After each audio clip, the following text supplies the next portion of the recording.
Good morning. How you doing? I'm good. How are you doing? Doing just fine. I'm doing just fine. My name is Nice to meet Armand. you. My name is Armand, and I'm actually like honored to actually meet you. And I want to begin by just thanking you for like the work you're doing. And Thank you. I'm EJ. I work at an assisted living facility for people with dementia. I've been doing it for a little over 20 years. Um, it's been a great career for me. It's something I've been really proud of. It's challenging in the best of times, and as we know, these are not the best of yeah, times. It's been a whirlwind, to say the yeah. least. I'm on not a lot of sleep right now. Like how has things changed? You said 20 years, but like the last 8 weeks has been Crazy, crazy. crazy. Exactly. So Yeah, what is it? What is crazy? That's what I'm saying. Like what that's is a good crazy? question. I think at first there was a lot of adrenaline and a lot of talk of kind of this short-term emergency for all of us, and so um, there's a ton of motivation, a ton of coming together and positivity. I'm blessed with an amazing team where I am and great support from my home office. So at the beginning, it was like kind of like, okay, let's rally. We're going to just focus on, staying positive. And there were policy changes happening, constantly. So it was keeping up with that, adjusting at home, supporting team members adjusting at home with childcare and schooling and all that. And we didn't even see it as a new normal. We saw it as a new abnormal. And now here we are Mm, 2 months yeah, later, and it's setting in for everyone like, wow, okay, it's not like June 1st, hey, it's over. This is going to be a long haul. We've been hit by it. The building has been hit by it where I work. So we're dealing with, um, you know, coronavirus every single day. How do you feel like being like in contact with it?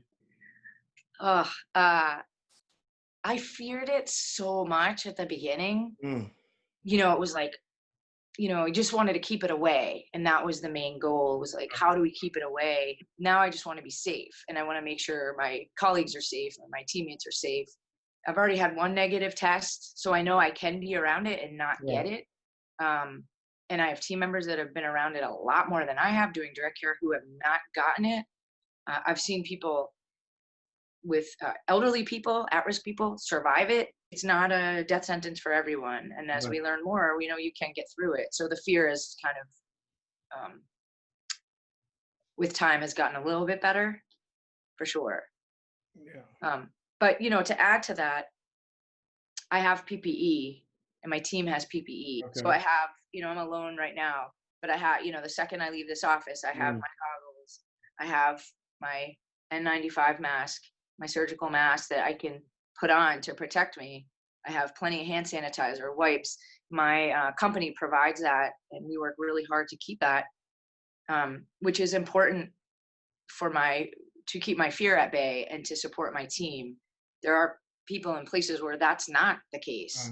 uh, And that's a really different story, unfortunately. like, do you feel confident that you're safe and you're secure and Yeah. I mean, I guess to some extent, yes. Not secure, but I do feel protected.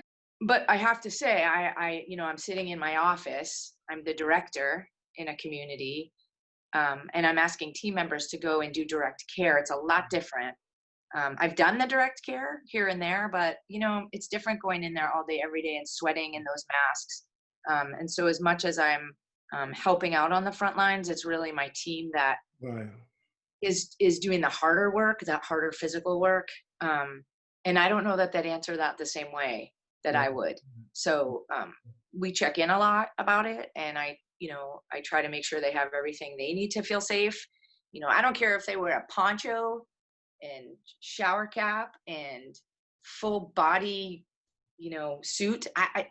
They can wear whatever they want. I just want them to feel protected. So Uh, we're just trying to make those supplies readily available, and so gotcha. that they can feel secure.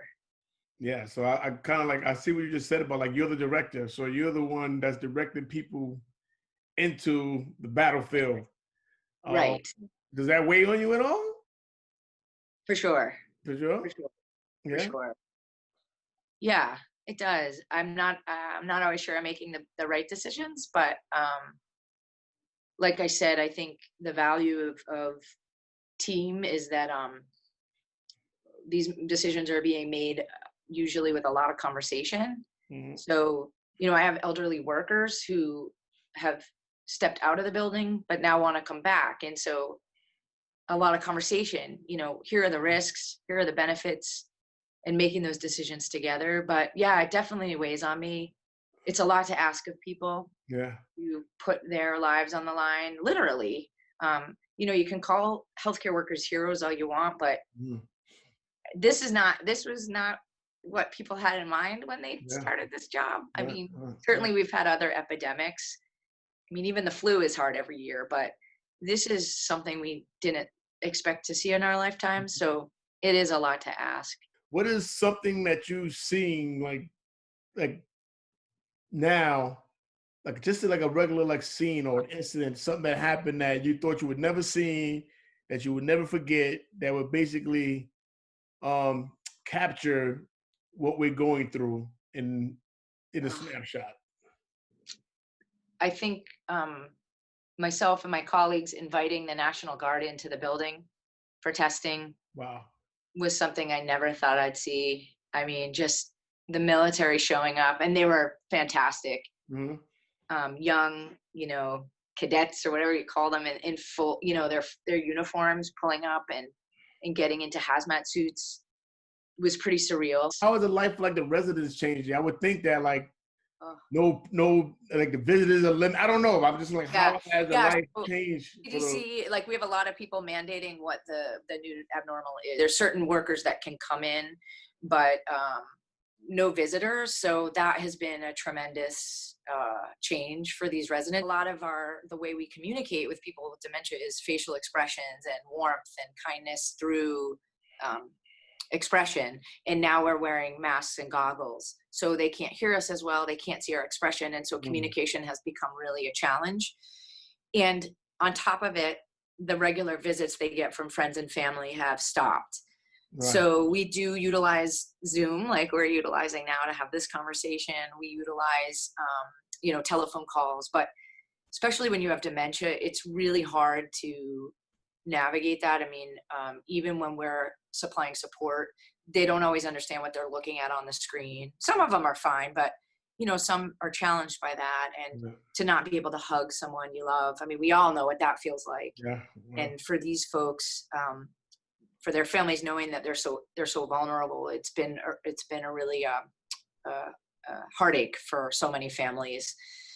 We're luckily we have a lot of technology, and we're able to still run great activities.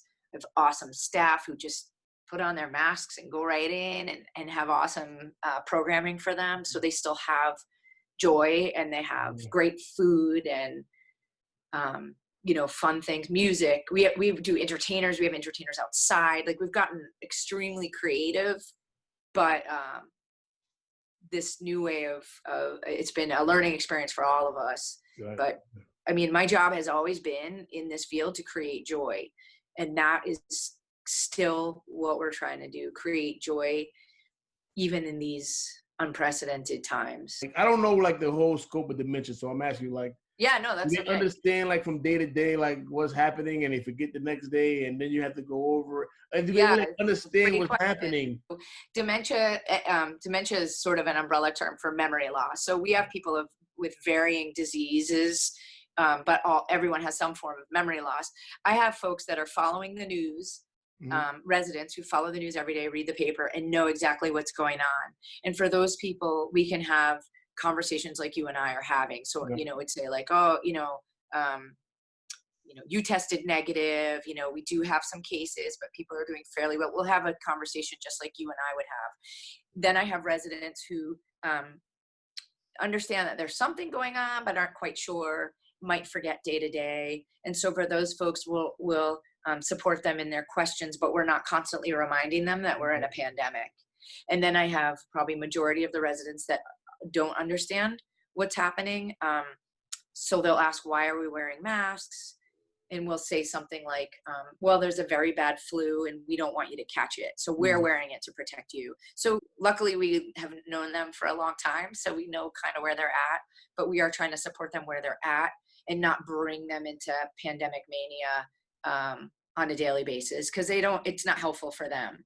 I have been known to do a little music in my day. I had a band years ago. It's something I still enjoy, um, but it's mostly like rock and hip hop, and they're not that into that. So I do a lot of dancing. I Mhm. think that's where my musical background kind of comes into play. I love dancing, and they love to watch. So just as I'm moving around the building, I do a lot of dance moves, Right, right, right. and I think they get a kick out of it. So and that goes back to bringing joy. I Mm, try to do anything that brings joy, and right. supporting my staff so that they can bring joy and bring safety and caring is really my role. Thank you for your Thank service, you. It and was it's a been an pleasure. honor and a pleasure speaking with you. I All hope right. to see you in real life someday, Yes, Armand. hopefully, hopefully. And have a good day. You too, Armand. Bye bye. Bye.